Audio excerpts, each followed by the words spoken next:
Avant de commencer, je vous invite à vous abonner sur notre chaîne YouTube, à cliquer sur la cloche de notification et à surtout mettre un j'aime et à partager.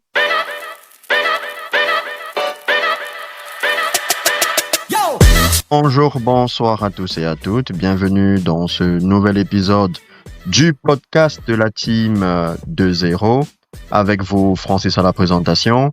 Et aujourd'hui, je suis accompagné de mes deux camarades. Christian, bonjour, bonsoir. Bonjour Francis, bonsoir à tous. Steve, bonjour, bonsoir. Bonjour Francis, bonjour Christian et bonsoir à toute la team 2-0. Ravi d'être encore avec vous ce soir. Tu m'as l'air en forme, pourtant celui normalement qui est désormais non plus champion d'Europe, mais super champion, c'est Christian. Qu'est-ce que tu veux, on s'en refait pas. Même si, bon, il y a quelques surprises, mais on aura le temps d'en reparler. C'est parfait. Alors les gars, j'ai une question pour vous. C'est une sorte de quiz. Qui peut me dire... Pierre.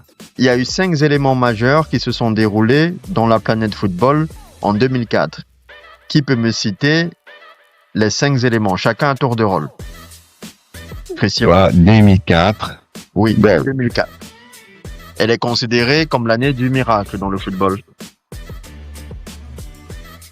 Pour ma part déjà, l'année 2004, ça me rappelle un mauvais souvenir parce que je suis un fervent supporter de Monaco et je me rappelle de cette finale-là. Très bonne réponse, effectivement. Très bonne réponse, effectivement. Contre Porto. C'est la victoire de Porto en 2004. Eh ben, dis donc. Christian, de ton côté, est-ce que tu as une réponse par rapport aux 4 autres éléments? La naissance du Special One. Pardon? La naissance du Special One. Mauvaise réponse. Steve? Un indice, ça s'est déroulé... Pardon? Je pense que c'est l'année des Invincibles d'Arsenal. Parfait. Très bonne réponse, effectivement, en 2004. Arsenal Eh ben, dis donc. d'Angleterre en étant invincible. Ça fait 2-0 pour Steve. Christian, de ton côté? Il reste 3 éléments qui se sont déroulés en 2004. Si on a pu les repos, ça va, hein, parce que vraiment... D'accord. Je vous donne un indice. Ça s'est déroulé en Allemagne. En Allemagne. Ah oui, gagné par la Grèce. Non. Mauvaise réponse. Ça s'est déroulé en Allemagne. En Bundesliga. En Allemagne. Oui,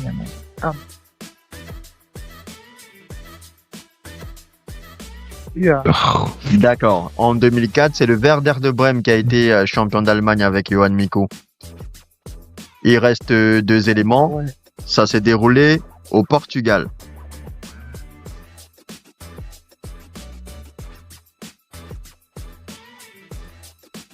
La naissance de Cristiano Ronaldo. Steve l'a mentionné tout à l'heure. Il a un snoot, le Portugal, l'FC Porto. Oui, la victoire de la Grèce. Parfait, effectivement. La victoire de la Grèce à l'Euro 2004. Je tiens à préciser que c'était la première fois que la Grèce gagnait juste un match en Euro et ils ont directement gagné la compétition avec 4 victoires et 2 matchs nuls. Et le dernier élément, selon vous, c'est lequel? Ça s'est déroulé en Espagne. Oui, c'est l'arrivée de Samuel Eto'o. Ben non, À Barcelone. il était déjà en Espagne, à Majorque. Si jamais tu dois être avec Moi, les je sais pas, dates. D'accord, je vais vous aider parce que moi-même, je l'ai découvert. En 2004, le champion d'Espagne, c'était Valence. Donc, figurez-vous qu'en 2004, Valence a été champion d'Espagne, le Werder de Brême a été champion d'Allemagne, le FC Porto a gagné la Ligue des Champions, la Grèce a gagné l'Euro de football 2004 et surtout Arsenal a été champion d'Angleterre en étant invincible. Donc rien que des choses pratiquement improbables. C'était donc le quiz de l'année 2004. Bravo à Stevie. Ça montre à quel point les supporters madrilènes ont une très grande culture football. Pour ce qui est des supporters parisiens, je préfère ne pas me commenter. Alors, une fois que j'ai dit ça, on va donc passer au programme de cette émission. Au sommaire de cette émission, nous allons donc revenir sur la Super Coupe d'Europe qui s'est déroulée entre le Paris Saint-Germain et les Spurs Tottenham avec la magnifique victoire du PSG. Par la suite, nous allons nous projeter sur la nouvelle saison 2025-2026 de Première Ligue. Et enfin, nous aurons notre traditionnel top 5 des meilleurs latéraux droits cette fois-ci. Vous êtes prêts, les gars? Ouais. Bon, D'accord, c'est parfait. Alors, le Paris Saint-Germain, au terme de la saison, on les a laissés finalistes de la Coupe du Monde des clubs. Mais avant ça, ils étaient champions d'Europe grâce à leur victoire contre l'Inter de Milan. Désormais, à travers ce succès arraché face aux Tottenham Hotspurs, ils sont désormais super champions. Christian, quel est ton regard sur la victoire des hommes de Luis Enrique? Je trouve que cette victoire, pour moi, est assez exceptionnelle. Pas dans le sens que Paris a une fois de plus remporté un titre, non, sans connaître déjà de qualité exceptionnelle parce que ça faisait juste une semaine qu'ils étaient rentrés de congé. Il n'y avait pas eu assez de préparation contrairement à Tottenham. Et au cours du match, on l'a vu, il y avait beaucoup de pertes de balles. Techniquement, c'était pas encore au rendez-vous. Les joueurs qui d'habitude faisaient preuve d'une créativité, ils n'étaient pas Kvaratskhelia, Désiré Doué, Barcola, ils n'ont pas répondu présent. Ce sont les remplaçants qui ont fait le job. Après, le cas Chevalier, il y a eu quelques gouttes de sa part. Il s'est bien rattrapé durant la séance de tir au but. Sinon, je pense que ça aurait été assez dur pour lui par la suite, surtout pour un début. Donc, avec aussi ce qui s'est passé par rapport à Donnarumma, ça ne me laissait pas présager une de grande des performances du PSG. Mais bon, ils ont su montrer, comme durant les derniers mois, qu'ils étaient maintenant capables, contrairement aux années précédentes, de rebondir, de faire face à la difficulté, et malgré une absence de préparation. Donc voilà. D'accord. TV, quel est ton regard sur le fait que le Paris Saint-Germain, qui n'avait pas de match amicaux ni de match de préparation avant cette confrontation contre les Tottenham Hotspurs, comment expliques-tu qu'ils ont réussi à avoir ce supplément d'âme pour aller chercher la victoire finale? on va dire ça c'est la marque des champions quand même. Parce que c'est dans l'adversité qu'on retrouve qu'on sait quelle est la grande équipe et quelle est l'équipe un peu moyenne qui se repose souvent sur ses lauriers. Paris Saint-Germain, malgré qu'ils n'ont pas eu une préparation pour cette saison, contrairement à Tottenham qui a joué 6 matchs de préparation, donc ils étaient déjà prêts à attaquer la saison et ce match.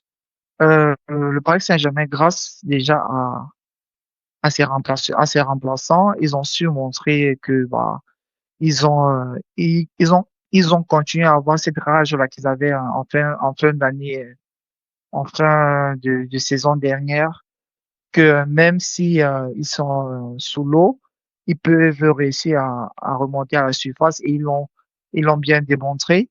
Surtout face à une équipe de Tottenham qui en deuxième période, ils ont vraiment reculé et avec leur qualité, le Paris Saint-Germain ne pouvait que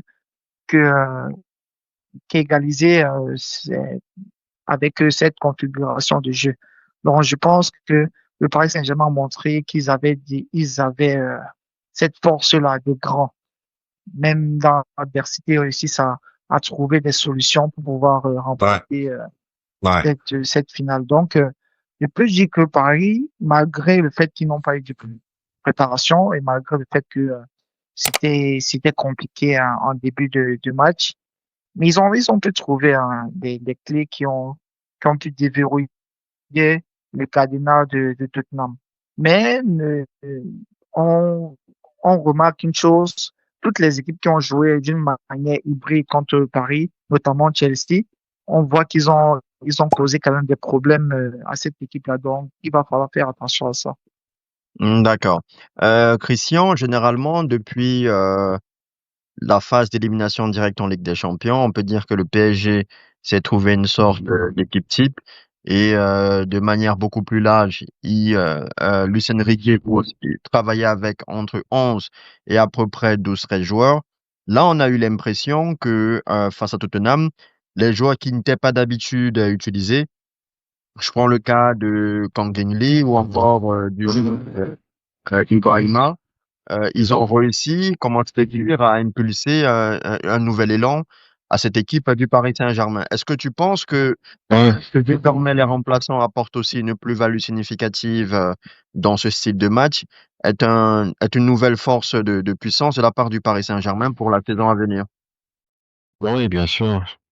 C'est une nouvelle puissance pour la saison à venir. D'autant plus que même durant la saison précédente, moi, j'ai toujours senti une équipe, des remplaçants qui se sentaient concernés, surtout Gonzalo Ramos qui essayait toujours, à travers ses entrées, de faire des très belles performances. Donc, je pensais même pas qu'il allait prendre le risque de faire sortir Désiré Doué, voir ce qu'il y a.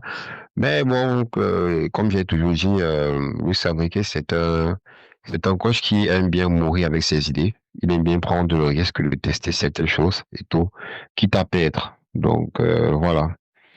D'accord. Stevie, de son côté, Tottenham a bien débuté le match en ouvrant le score, puis en doublant la mise et il menait 2 buts à 0. Mais le moins que l'on puisse dire, c'est que Tottenham a fait du Tottenham, à savoir perdre une finale. Quel est ton regard sur la dégringolade des Tottenham Hotspurs? Comme je l'ai dit plus haut dans mon propos, je pense que le fait qu'ils ont tellement reculé, surtout en deuxième période, ils étaient quasiment au devant de leur surface contre des équipes comme le Paris Saint-Germain ou bien même Barcelone. Ces équipes-là vont te pousser à l'extrême. Et si tu ne conserves pas ton niveau de jeu que tu avais, peut-être lors des premières minutes, bah, ils vont pousser et avec leur talent, c'est même pas surprenant qu'ils se retrouvent à marquer, en fin de match. Donc, je pense que Tottenham, ils ont très mal géré leur fin de match, vu qu'ils menaient 2-0 jusqu'à la 80e minute. Donc, non, je pense que vu ils ont mal géré ça, et je pense ils n'avaient pas cette expérience-là qui faisait en sorte soit de gagner du temps ou bien de conserver un peu mieux le ballon. Donc, pas, ils n'ont pas pu contenir l'ogre. Donc, dommage à eux. D'accord. Christian, comment expliques-tu la baisse de régime des Spurs sur le Tottenham? Est-ce que tu estimes que c'est un problème physique ou alors tout simplement ils se sont vus champions avant l'heure? Non, moi, je pense pas qu'il y ait un problème au niveau du physique. Moi, je pense que bien au contraire, ils étaient largement au-dessus des Parisiens physiquement. Ça s'est vu durant toute la rencontre, notamment avec leur pressing qu'ils ont effectué. Pressing qui, durant la saison précédente, le PSG excellait dessus. Mais bon, moi, je m'y attendais, comme j'ai dit, ils n'ont pas eu de préparation contrairement à Tottenham. Moi, je pense juste qu'ils ont eu peur du PSG, tout simplement. Je pense que vers la fin du match, ils ont voulu mettre un bloc défensif pour essayer de bloquer un petit peu les espaces. Ils n'ont plus voulu jouer de façon assez intense, comme depuis le début du match. Moi, je crois qu'ils ont pris peur du PSG et ils ont un petit peu baissé les bras. Je pense que s'ils gagnaient la même intensité et le même jeu du début jusqu'à la fin, ils auraient pu remporter le match. Donc, je pense même que si ça aurait été une autre équipe de première ligue, comme exemple, je ne sais pas, Chelsea une fois de plus ou une autre, je pense qu'ils auraient gagné le PSG. Parce que pour moi, c'est Tottenham. Je peux retenir la remontada du PSG, mais moi, je retiens plutôt la fébrilité qu'a eu Tottenham en fin du match. D'accord. De mon côté, moi, je pense qu'ils ont eu non pas une baisse de régime dans le sens où ils n'étaient pas bien physiquement, mais je pense qu'ils ont tellement tout donné en termes d'intensité au début du match que forcément, ils ont payé ça à la fin du match. Comme Steve le disait, quand tu cours derrière le ballon, quand tu joues contre des équipes comme le PSG ou encore le FC Barcelone, tu dépenses beaucoup plus d'énergie quand tu cours derrière le ballon. Et même si le Paris Saint-Germain n'avait pas le rythme de jeu habituel, il n'en demeure pas moins qu'en termes de possession de balle, c'est eux qui l'avaient. Je crois que du côté des joueurs de Tottenham, ils ont dû faire un pressing énorme pour pouvoir essayer de mettre en difficulté cette équipe du PSG chaque fois qu'elle perdait le ballon. Ils essayaient de se projeter en vitesse pour essayer de faire mal aux joueurs parisiens. Et malheureusement, au fur et à mesure que tu fais des courses à haute intensité, à un moment donné, ça paye cash, surtout si tu n'arrives pas à maintenir le même rythme. Surtout que les remplaçants de Tottenham n'ont pas apporté la même plus-value que ceux du Paris Saint-Germain. Je note ici la sortie de Kudus qui a totalement changé le match parce que Kudus réussissait à peser sur la défense parisienne et j'ai remarqué que lorsque Paris ne peut compter ni sur Nuno Mendes ni sur Hakimi, très souvent il n'arrive pas à faire la différence. Et dès lors que Kudus est sorti, ça a permis à Nuno Mendes et à Hakimi d'être beaucoup plus haut et ça a surtout permis au PSG de pouvoir étaler son jeu. Alors, le Paris Saint-Germain vient donc de remporter pour la première fois de l'histoire d'un club français la Super Coupe d'Europe. Là, on peut dire à jamais les premiers.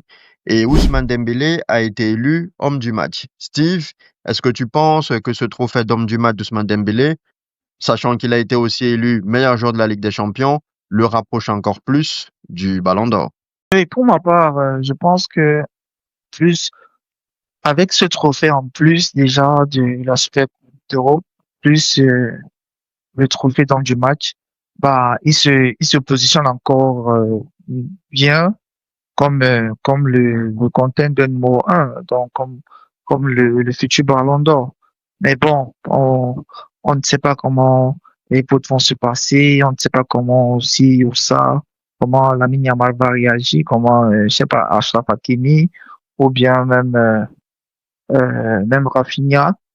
Donc, mais je pense que il est en train de d'asseoir un peu, on va dire, il met un peu son nom déjà sur le trophée. Donc, on verra bien avec le début de saison comment il sera, s'il sera en jambes et tout, et peut-être en quelques mois il sera le futur Ballon d'Or.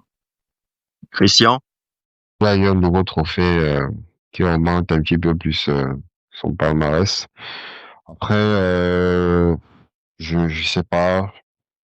Je ne ressens pas pour moi qu'il a été plus sorti du lot durant le match d'hier. Je crois que ça reste toujours un collectif qui a su faire la différence. Même s'il a mis une très bonne passe décisive à Gonzalo Ramos à la fin du match, même si il était très impliqué vers la fin du match offensivement.